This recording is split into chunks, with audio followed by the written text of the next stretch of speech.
DD Tamil நேயர்களுக்கு அன்பு வணக்கம். நாம் இன்றைக்கு அஜீரணம், செரியாமை அப்படிங்கிற ஒரு நோயை பற்றி நம்ம தெரிஞ்சுக்கலாம்.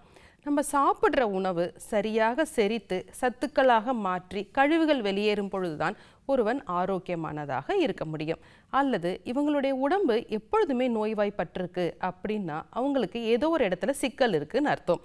அதில் நம்ம பார்க்குறது தான் சரியாமை. இதற்கு என்ன காரணம்னா நம்மளுடைய பசி தீ குறைவாக இருப்பதே. எடுத்துக்காட்டாக பார்த்தீங்கன்னா, ஒரு சில பேர் பார்த்தீங்கன்னா கொஞ்சம் சாப்பிட்டாலும் எனக்கு சாப்பிடணும் போலவே இல்லைங்க, கொஞ்சம் சாப்பிட்டாலும் வயிறு நிரம்பிடுது, அல்லது அந்த கொஞ்சம் சாப்பிட்ட உணவும் நீண்ட நேரம் ஆகுது, அடுத்த வேளை எனக்கு பசிக்கவே மாட்டேங்குது அப்படின்னு சொல்லுவாங்க. இதற்கு பெயர் தான் மந்தாக்னி. அதாவது வயிற்றில் இருக்கின்ற பசி தீயானது மிகவும் மந்தமாக செயல்படுகிறது. இதை எப்படி புரிஞ்சுக்கலாம்? ஒரு நெருப்பு எரிஞ்சிட்டு இருக்கு, அதுக்கு மேலே தண்ணியை தெளிச்சா அந்த நெருப்பு அணைஞ்சு அணைஞ்சு கொஞ்சம் கொஞ்சமாக எரியும், அந்த உணவு சரியான நேரத்தில் வேகாது. அதே மாதிரி தான் நம்ம உணவு செரிக்காம கழிவுகளாக இருக்கும்.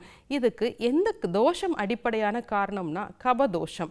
அப்போ இது எப்படி ஏற்படுகிறது அப்படின்னா, நம்ம சாப்பிட்ற சாப்பாட்டில் அதிகமான கப உணவுகளை எடுத்துக்கிறோம். எடுத்துக்காட்டாக அதிக கொழுப்புள்ள உணவுகளை எடுத்துக்கிறோம், குளிர்ச்சியான உணவுகளை எடுத்துக்கிறோம், பழைய உணவுகளை எடுத்துக்கிறோம், அல்லது அதிகமாக சாப்பிட்றோம். அப்போ என்ன ஆகும்? கபம் அதிகமாயிட்டே இருக்கும். இந்த கபமானது அந்த அக்னியை சுற்றி ஒரு வளையமாக படியும் பொழுது அந்த நெருப்பு எரிய முடியாமல் அப்படியே அணைஞ்சிரும். இதை தான் மந்தாக்னி அப்படின்னு சொல்லுவோம். அப்படி இருக்கும்பொழுது தான் அவங்களுக்கு சாப்பாடு செரிக்காது. மலம் பார்த்தீங்கன்னா ஒரு கபத்தோட கெட்டித்தன்மையோட மிருதுவாக அப்படின்னு இல்லாமல் எப்பொழுதும் வழவழன்னு தான் அவங்களுக்கு மலம் போகும். இதுக்காக அவங்களுக்கு உடம்புல பலவிதமான சிக்கல்கள் ஏற்படும். எப்படின்னா, அவங்களுக்கு உடல் பருமன் இருக்கும், உடலில் கனத்தன்மை இருக்கும், கால்கள் நடக்க முடியாமல் வலுவிழந்தது போல இருக்கும். இதுதான் பல வகையான மெட்டபாலிக் டிசார்டர்ஸ்க்கும் அடிப்படை காரணமாக இருக்குது. மேலும் அவர்களுக்கு எப்படி இருக்குன்னா, எப்பொழுதும் ஒரு சோம்பேறித்தனமாகவே இருக்கும். சில பேர் நம்மக்கிட்ட பேஷண்ட்ஸ் வரும்போது சொல்லுவாங்க, டாக்டர் நான் கொஞ்சம் தான் சாப்பிட்றேன், ஆனால் என்னால் வேலை செய்ய முடியல, சுறுசுறுப்பாக இருக்க முடியல, எப்பொழுதுமே மந்தமாகவே இருக்குது அப்படின்னா அவங்களுக்கு கண்டிப்பாக அங்கே செரிமான சக்தியை இழந்துட்டாங்கன்னு அர்த்தம். அந்த இடத்துல அவங்க என்ன நினச்சிக்குவாங்கன்னா, தனக்கு சக்தி கம்மியாக இருக்குது, பலம் குறைவாக இருக்குது, நிறையா மருந்துகளையோ அல்லது லேகியம் போன்ற உணவுகளையோ நம்ம சாப்பிடுவாங்க. இந்த மாதிரி சாப்பிடும் பொழுது மேலும் பசி அவங்களுக்கு குறைஞ்சி அவங்களுக்கு நோய் அதிகமாக தான் ஆகும்.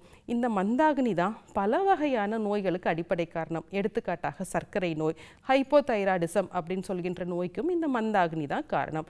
மேலும் பிசிஓடி, சினைப்பை நீர்க்கட்டிகளுக்கும் இதுதான் காரணம். இந்த மாதிரி பேஷண்ட்ஸை நமக்கு பார்த்தாலே தெரியும், உடல் பருமனாக இருப்பாங்க, கனத்தன்மையோடு இருப்பாங்க, அல்லது அவங்க செயலில் எப்பொழுதுமே ஒரு மெதுவான தன்மை இருக்கும். இந்த மனதளவிலையும் இது வெளிப்படும். மனதில் எப்பொழுதுமே ஒரு சோம்பேறித்தன்மையாக இருப்பாங்க, ஒரு உற்சாகம் இல்லாமல் இருப்பாங்க, எந்த ஒரு செயலையும் ஒரு கடினமானதாகவே நினைப்பாங்க. சரி, இதை எப்படி சரி செய்யலாம் அப்படின்னா, கபத்தை அதிகரிக்கக்கூடிய சுவை, இனிப்பு, புளிப்பு, உப்பு. அப்போ இதுக்கு எப்படி நம்ம வைத்தியம் பண்ணோம்னா, கார்ப்பு சுவை, அதாவது நல்ல காரமான இருக்க சுவையில் இருக்க மருந்துகளை கொண்டு நம்ம சிகிச்சை செய்யணும். எடுத்துக்காட்டாக திரிக்கட்டு, சுக்கு, மிளகு, திப்பலி, இந்த 3 சுவையும் கழிவுகளை நீக்கும்.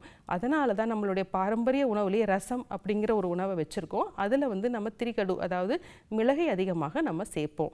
ஸோ இந்த மிளகு மூலியமாக உடம்புல இருக்க கபம் கொஞ்சம் கொஞ்சமாக கரையும். அடுத்த கட்டமாக என்ன பண்ணலான்னா, ஃபஸ்ட்டு இவங்களுக்கு பசித்தியை அதிகரிக்கணும்னா உடம்புல இருக்க கொழுப்பை நம்ம கரைக்கணும்.